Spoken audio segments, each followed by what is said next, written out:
Климатските промени, загадувањето, пожарите, но и користењето на соодветни пестициди во земјоделството се дел од факторите кои се закана за пчелите. Состојбата со најважните корисни животни секоја година е се полоша. Пчеларот Љупчо Стојчевски, кој има над 100 пчелни семејства во село Габреш Кумановско, а со дејноста се занимава десетина години, сезоната ја оценува како просечна, но поради долгата суша неговиот број на кошници се намалил. Летото беше сушно, големо. Пчелите слабо ги зазимивме, бидејќи немаше доволно полен, така да моравме и да спојувавме. Јас тука во Габреш од 120 направив 100, бидејќи морав да ги спојувам, беа слаби пчелите за да може да презима. Пчелите година уз година повеќе имаат проблем од сушните лета и долги, така да пчеларството исто многу е зависно и за полјопривредата.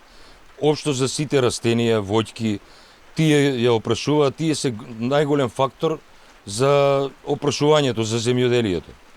Така да пчеларството се намалува ради тие климатски фактори, исто така да и од луѓе кои имаат овоштарници прскаат со пестициди недозволени и со појаки размери или таму, не знам, така да пчелите изумираат.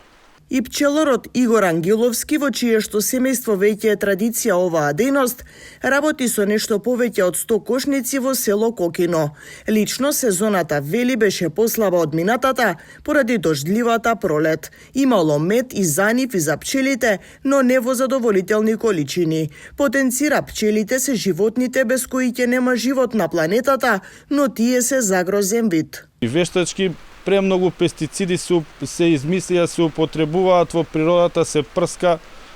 Тоа многу негативно влијае на пчелите. Меѓутоа имаме и други проблеми пчелите со кои ние самите не можеме да се справиме, а не пчелите, тоа се пожарите. Лично во Кумановскиот крај имаше неколку пчеларници на луѓето кои што изгореа. Потоа има многу е слаба пашата. Потоа имаме најазда на одредени места од птици пчеларки кои се загрозен вид и ние пчеларите на никој начин не можеме да действуваме да ги спасиме пчелите. Двајцата пчелари се членови на Сдруженијето Пчела Куманово.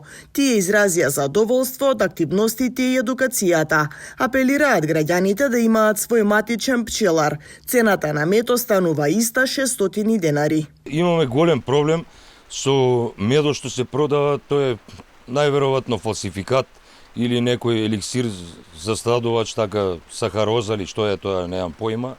Важно, граѓаните немаат доволно пари, бидејќи е криза, како секаде и во нашава држава. Ние медот го даваме 600 денари, веќе 3 години, 4. Таа цена за нас мислам дека е може и малку, а граѓаните и е скапа, така затоа тие купуваат ефтин мед, а тоа не е мед, тоа е некој засладувач. Нелојалната конкуренција е преголема. Во маркетите, во продавниците се продаваат некои засладувачи кои што воопшто не се мед, а се етикетираат како мед, како не знам што, со рок на траење, а знаеме дека медот нема рок на траење.